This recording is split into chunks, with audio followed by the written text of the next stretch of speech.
अगर आप घर खरीदने के लिए होम लोन लेना चाह रहे हैं तो कुछ बातें जानना आपके लिए आवश्यक है। कानूनी जानकारी आपकी जरूरतों को पूरा करने में सहायक होते हैं, इसलिए इस पेज को फॉलो करना ना भूलें। तो आज के विषय पर हम चलते हैं, बैंक लोन से संबंधित प्रक्रिया। अक्सर जब हम बैंक में होम लोन लेने के लिए जाते हैं तो हमारा पूरा ध्यान, पूरा फोकस अपनी एलिजिबिलिटी पे होता है। एलिजिबिलिटी मीन्स आपका इनकम कितना है, ईएमआई देने की कैपेसिटी कितनी है, सिविल स्कोर क्या है। ये सारा एलिजिबिलिटी को देखते हुए बैंक लोन देगा कि नहीं देगा, इस बात पर आपका फोकस बराबर बना रहता है। लेकिन एक बात और होती है जो लोन के संदर्भ में काफी महत्वपूर्ण होता है, वह है प्रॉपर्टी का लीगल वेरिफिकेशन। लोन देने से पहले बैंक सिर्फ यह नहीं देखता कि आप में ईएमआई देने की क्षमता है या नहीं, आपकी एलिजिबिलिटी है या नहीं, ये तो देखा ही जाता है। लेकिन इसके अलावे ये भी देखा जाता है कि जिस संपत्ति को मॉर्गेज किया जा रहा है उसका लीगल टाइटल पूरी तरह से स्पष्ट, वैलिड और विवाद मुक्त है कि नहीं। अर्थात प्रॉपर्टी की मार्केटेबिलिटी को देखा जाता है। याद रखिए, लोन सैंक्शन होता है आपकी फाइनेंशियल एलिजिबिलिटी पर, लेकिन लोन की सिक्योरिटी प्रॉपर्टी के लीगल एलिजिबिलिटी पर निर्भर करता है। अब एक सवाल आता है, बैंक इतनी सख्ती क्यों करता है, इतना टाइटल वेरिफिकेशन क्यों करता है? बैंक जब होम लोन देता है तो वह केवल आप पर भरोसा करके पैसा नहीं देगा। अगर भविष्य में किसी कारणवश लोन की राशि का वापस नहीं होती है, लोन की राशि का पुनर्भुगतान नहीं होता है, तो बैंक के लिए सबसे बड़ी सुरक्षा वही मॉर्गेज प्रॉपर्टी होती है। इसीलिए बैंक के लिए प्रॉपर्टी एक लीगल सिक्योरिटी होता है और यही कारण है कि उस संपत्ति के टाइटल और लीगल डॉक्यूमेंट्स की बहुत ही गहराई से जांच की जाती है। बैंक यह निर्धारित करता है कि जिसको लोन दिया जा रहा है उस व्यक्ति का संपत्ति पर मार्केटेबल टाइटल है या नहीं। इसलिए प्रॉपर्टी का लीगल सिक्योरिटी कराया जाना, लीगल स्क्रूटनी कराया जाना आवश्यक होता है। मैं बैंक के विभिन्न बैंकों में और हाउसिंग फाइनेंस संस्थाओं में फाइनल एडवोकेट के रूप में काम कर रहा हूं और संपत्ति का लीगल टाइटल वेरिफिकेशन और लीगल ओपिनियन देना मेरे लिए एक आम बात होती है। इसीलिए बहुत सारी बातें ऐसी होती हैं, इसको ध्यान में रखना होता है, जिसकी चर्चा हम आज करेंगे। मेरा कहना है कि जब आप होम लोन लें तो दस्तावेज के लीगल इंपॉर्टेंस को भी अच्छी तरह समझें, तभी आपको लोन लेने में, बैंक से लोन लेने में सुविधा होगी और बैंक आसानी से आपको लोन दे पाएगा। सवाल यह होता है कि प्रॉपर्टी का लीगल स्क्रूटनी होता क्या है। जब किसी संपत्ति का फाइल, उसका डॉक्यूमेंट्स एक अधिवक्ता के पास आता है तो उनके पास कई महत्वपूर्ण प्रश्न होते हैं। क्या विक्रेता के पास उस संपत्ति का स्पष्ट और कानूनी रूप से स्वीकार्य स्वामित्व है? अगर प्रॉपर्टी आप खरीद रहे हैं तो विक्रेता का स्पष्ट स्वामित्व उसके पास होनी चाहिए। यही एक महत्वपूर्ण कानूनी शब्द आता है, मार्केटेबल टाइटल। जब सेलर के स्पष्ट और कानूनी स्वामित्व के स्वीकारता की बात आती है तो शब्द आता है, यूज होता है मार्केटेबल टाइटल। सरल भाषा में कहें तो मार्केटेबल टाइटल का अर्थ है कि संपत्ति का स्वामित्व इतना स्पष्ट और कानूनी रूप से सुरक्षित हो कि आवश्यकता पड़ने पर उसे बिना किसी गंभीर कानूनी बाधा के बेचा जा सके। यहां एक बात स्पष्ट रूप से समझिए कि परफेक्ट टाइटल बात नहीं कर रहा हूं। कानून की दृष्टि में परफेक्ट टाइटल और मार्केटेबल टाइटल दोनों अलग अलग अवधारणाएं हैं। बैंक उपलब्ध दस्तावेजों और अभिलेखों के आधार पर यह तय करता है कि उस संपत्ति का टाइटल मार्केटेबल है या नहीं। यही डॉक्यूमेंट वेरिफिकेशन का सबसे महत्वपूर्ण ऑब्जेक्ट होता है। बैंक में प्रॉपर्टी को मॉर्गेज रखने के लिए संपत्ति पर मार्केटेबल टाइटल का होना आवश्यक होता है। परफेक्ट टाइटल और मार्केटेबल टाइटल क्या होता है? परफेक्ट टाइटल और मार्केटेबल टाइटल एक ही अर्थ नहीं रखते। व्यवहार में बैंक मुख्यतः मार्केटेबल टाइटल पर ध्यान देते हैं। परफेक्ट टाइटल क्या होता है? परफेक्ट टाइटल का अर्थ है ऐसा स्वामित्व जिसमें किसी प्रकार की कानून की कोई भी कमी नहीं हो, शून्य, अर्थात ओनरशिप का पूरा और निर्विवाद इतिहास उपलब्ध हो, लिंक चेन टाइटल साथ मिला गया, सभी ट्रांसफर, सेल, गिफ्ट, इनहेरिटेंस जैसे भी हो पूरी तरह से वैध हो, किसी व्यक्ति का कोई दावा, मुकदमा या कानूनी बाधा ना हो, भविष्य में विवाद की कोई संभावना नहीं हो, शून्य हो। व्यवहारिक रूप में परफेक्ट टाइटल बहुत दुर्लभ होता है, बहुत दुर्लभ होता है, क्योंकि भारत में कई संपत्तियों का इतिहास दशकों पुराना होता है और कहीं न कहीं कोई न कोई दस्तावेज में कमी या दस्तावेजों का अभाव देखने को मिल जाता है। इसीलिए परफेक्ट टाइटल बहुत मुश्किल होता है। और दूसरा होता है marketable title. Marketable title means विक्रय करने के योग्य हो, मॉर्गेज करने के योग्य हो, ऐसा स्वामित्व होना चाहिए, ऐसा उसका ओनर का टाइटल होना चाहिए। मार्केटेबल टाइटल का अर्थ ऐसा स्वामित्व होता है जिसे उपलब्ध दस्तावेजों और सरकारी रिकॉर्ड के आधार पर सुरक्षित माना जा सके और जिसे सामान्य व्यक्ति या बैंक बिना किसी उचित कानूनी आशंका के खरीद बिक्री कर सके। इसका मतलब यह नहीं है कि टाइटल बिल्कुल परफेक्ट है। टाइटल मार्केटेबल होने का यह अर्थ नहीं है कि टाइटल पूरा परफेक्ट है, बल्कि इसका अर्थ यह है कि जो उपलब्ध दस्तावेज हैं उससे ओनरशिप प्रूफ होता है, कोई मेटेरियल डिफेक्ट दिखाई नहीं देता है, कोई ऐसा विवाद नहीं दिखाई देता है जो संपत्ति के हस्तांतरण या मॉर्गेज पर कोई बाधा उत्पन्न करता हो। और यदि संपत्ति बेची जाए, कोई भी समझदार व्यक्ति सामान्य रूप से निसंकोच उसे खरीद बिक्री कर सके, तो इसको कहते हैं मार्केटेबल टाइटल। मान लीजिए कि किसी व्यक्ति के पास 30-35 वर्ष पुरानी संपत्ति है, सभी सेल डीड उपलब्ध है, म्यूटेशन टैक्स रिसीट उपलब्ध है, उनका पेंशन है लगातार, कोई मुकदमा लंबित नहीं है, लेकिन अगर 30 वर्ष पहले की बात जाए तो उसका रेवेन्यू रिकॉर्ड अपने पास उपलब्ध नहीं है या कहीं न कहीं थोड़ा बहुत मिसमैच है, तो ये परफेक्ट टाइटल नहीं कहा सकता है। मार्केटेबल टाइटल तो है, 30 ईयर से उसका पेंशन है, तो लिमिटेशन एक्ट है, बहुत सारी कानून है जो उनको उसके टाइटल को मार्केटेबल बनाता है। लेकिन यदि उपलब्ध दस्तावेजों से ओनरशिप स्पष्ट है और कोई वास्तविक कानूनी जोखिम नहीं है तो उसे मार्केटेबल टाइटल माना जाता है। बैंक किसे देखता है? सामान्यतः परफेक्ट टाइटल की अपेक्षा नहीं की जाती है।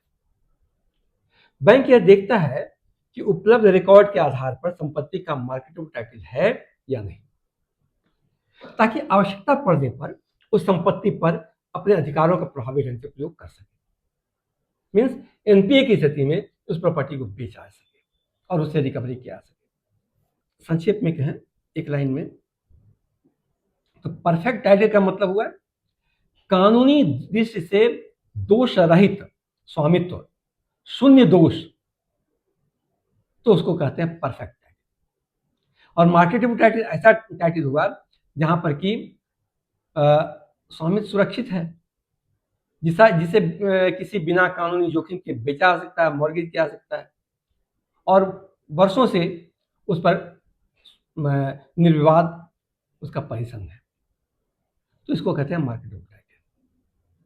यही कारण है कि बैंक के पैनल एडवोकेट का मुख्य कार्य यह राय देना होता है कि संपत्ति का टाइटल मार्केटेबल है या नहीं।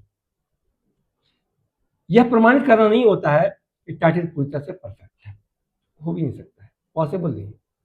बहुत सारी समस्याएं हैं, पुराने समय में कैसे ट्रांसफर हुआ, क्या हुआ, कभी कभी पुराने डीड उपलब्ध नहीं होते हैं, तो ऐसी स्थिति में उसको परफेक्ट टाइटल नहीं माना सकता है, लेकिन टाइटल मार्केटेबल होता है।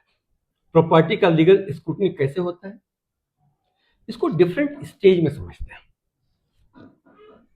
जब किसी प्रॉपर्टी का डॉक्यूमेंट एक अधिवक्ता के पास लीगल ओपिनियन के लिए आता है तो क्या देखा जाता है? सबसे पहले फाइल में कौन कौन सा डॉक्यूमेंट अवेलेबल है, क्योंकि लीगल ओपिनियन की गुणवत्ता उस डॉक्यूमेंट्स पर आधारित होते हैं। जितने सही दस्तावेज उपलब्ध होंगे, जितने ज्यादा दस्तावेज उपलब्ध होंगे, जितने लंबे समय तक का दस्तावेज उपलब्ध होंगे, उसकी गुणवत्ता उतनी अच्छी होगी। आमतौर पे कह सकते हैं सेल डीड, पुराना टाइटल डॉक्यूमेंट्स, इसको मदर डीड भी कहते हैं, इनकमनेस सर्टिफिकेट जो रजिस्ट्री ऑफिस से रजिस्ट्रार के द्वारा इशू किया जाता है, mutation, revenue record, property tax receipt, house building plan, ये सारे डॉक्यूमेंट्स देखे जाते हैं। सबसे पहले इन डॉक्यूमेंट्स को वेरीफाई किया जाता है क्या ये सारे डॉक्यूमेंट्स उपलब्ध हैं नहीं। इसकी सबसे पहले इसको उपलब्ध कराने का प्रयास किया जाता है ताकि कम से कम जो उसका आगे की प्रक्रिया की जा सके। और यदि अपार्टमेंट का केस है, यदि कोई प्रॉपर्टी आप अपार्टमेंट में परचेज कर रहे हैं, तो इस उपर्युक्त जो अभी जो हम लोग डॉक्यूमेंट की चर्चा कर रहे थे, इस डॉक्यूमेंट के अलावे डेवलपमेंट एग्रीमेंट जिसका रजिस्टर्ड होना मैंडेटरी होता है, power of attorney, approved map, share distribution, ये सारी चीज से रेरा रजिस्ट्रेशन, ये सारी चीजों का भी उसमें समावेश किया जाता है प्रॉपर्टी डॉक्यूमेंट्स के वेरिफिकेशन में। अपार्टमेंट में के केस में एक और बात देखी जाती है, रेरा एक्ट के तहत एक प्रावधान दिया गया है, तो कंप्लीशन सर्टिफिकेट, रेरा का सर्टिफिकेट होना चाहिए, रेरा के तहत रजिस्टर्ड होना चाहिए प्रोजेक्ट। फिर अगर प्रॉपर्टी कंप्लीट है तो कंप्लीशन सर्टिफिकेट होना चाहिए, ऑक्यूपेंसी सर्टिफिकेट होना चाहिए। ये सारे दस्तावेजों को का वेरिफिकेशन किया जाता है। अब सेकेंड फेज में उन दस्तावेजों की जांच शुरू होती है। जांच में क्या करते हैं? टाइटल का चेन देखते हैं, ओनरशिप का इतिहास देखते हैं। सबसे पहले टाइटल चेन में क्या देखते हैं? संपत्ति के मालिक के पास संपत्ति आई कैसे, यानी क्या उसकी खरीदी हुई संपत्ति है, क्या उसको गिफ्ट से प्राप्त संपत्ति है, क्या उसके पास कहीं वंशानुगत रूप से प्राप्त संपत्ति है, किस प्रकार से उसे विरासत से मिली संपत्ति है, किस प्रकार से उसको संपत्ति मिले, इसको सबसे पहले देखते हैं।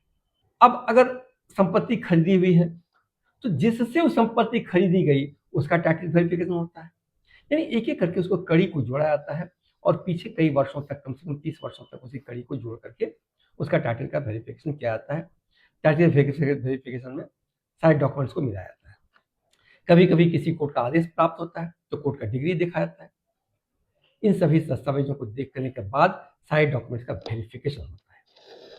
इन डॉक्यूमेंट्स का वेरिफिकेशन ज्यादातर बैंक में कभी 13 साल का इसलिए करते हैं कि लिमिटेशन एक्ट 12 ईयर्स के लिए प्रोवाइड करता है, तो 13 ईयर्स को एक वेरिफिकेशन होता है, या कहीं कहीं बैंकों में 30 साल तक के डॉक्यूमेंट वेरिफिकेशन का प्रावधान है।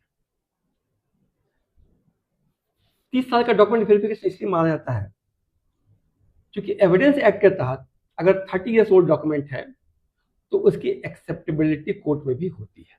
इसके बाद जब डॉक्यूमेंट बढ़ता है फिर इसका सेकंड फेज में क्या करते हैं कि सेल डीड्स का एक विस्तार से अध्ययन करते हैं, उसके सारे कंटेंट्स को, उसके पार्टीज को, कौन बेचने वाले हैं, कौन खरीदने वाले हैं, उसे उनके खरीदने वाले बेचने वाले का नाम सही है, उनका सारा डिटेल्स, उनके पिता का नाम, उनका पता, सारा रिकॉर्ड्स के साथ मैच कराना, उनके पर्सनल रिकॉर्ड के साथ मैच कराना, ये पार्टीज के वेरिफिकेशन में होता है।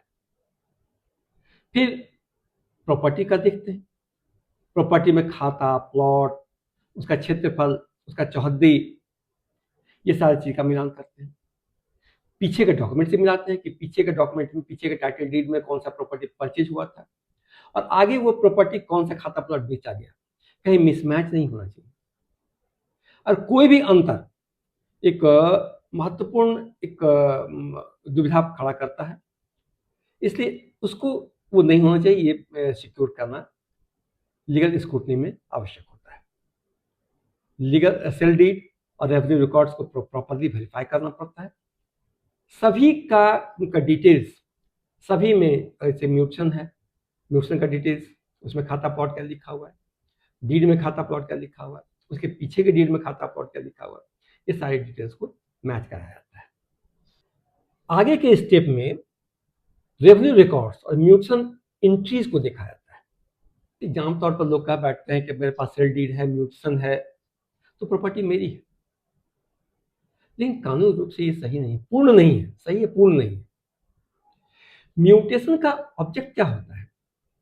म्यूटेशन का ऑब्जेक्ट होता है सरकारी रिकॉर्ड में टैक्स कलेक्शन, और इस पर्पस से उनका नाम दर्ज किया जाना, ये म्यूटेशन का रिकॉर्ड होता है। म्यूटेशन कभी भी ओनरशिप का प्रमाण नहीं होता है। म्यूटेशन ना तो कोई जुडिशियल प्रोसीडिंग होता है, ना तो ओनरशिप होता है। ओनरशिप तो टाइटल सेल डीड से एक्वायर होता है।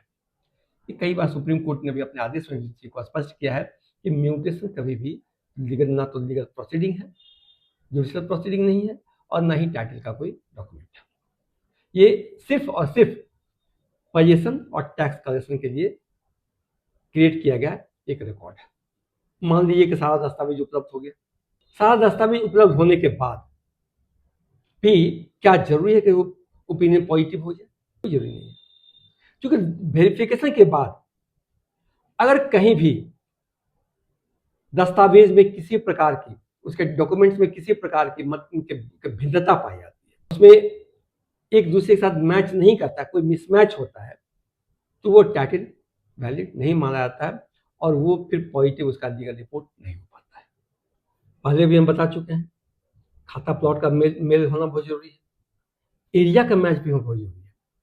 पिछले डॉक्यूमेंट्स में कितना एरिया परचेज हुआ, अगर उससे ज़्यादा एरिया बेच दिया गया तो ये डिस्क्रिपेंसीज को एक्सेप्ट टाइटल में नहीं किया जा सकता है।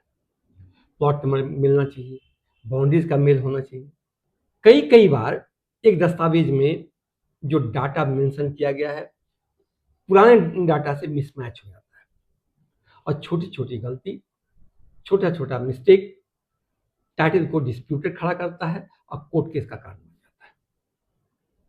यही वजह है कि प्रॉपर्टी लीगल स्क्रूटनी केवल डॉक्यूमेंट्स देखने का काम नहीं, बल्कि हर दस्तावेज को जोड़कर पूरी कानूनी तस्वीर समझने की प्रक्रिया है।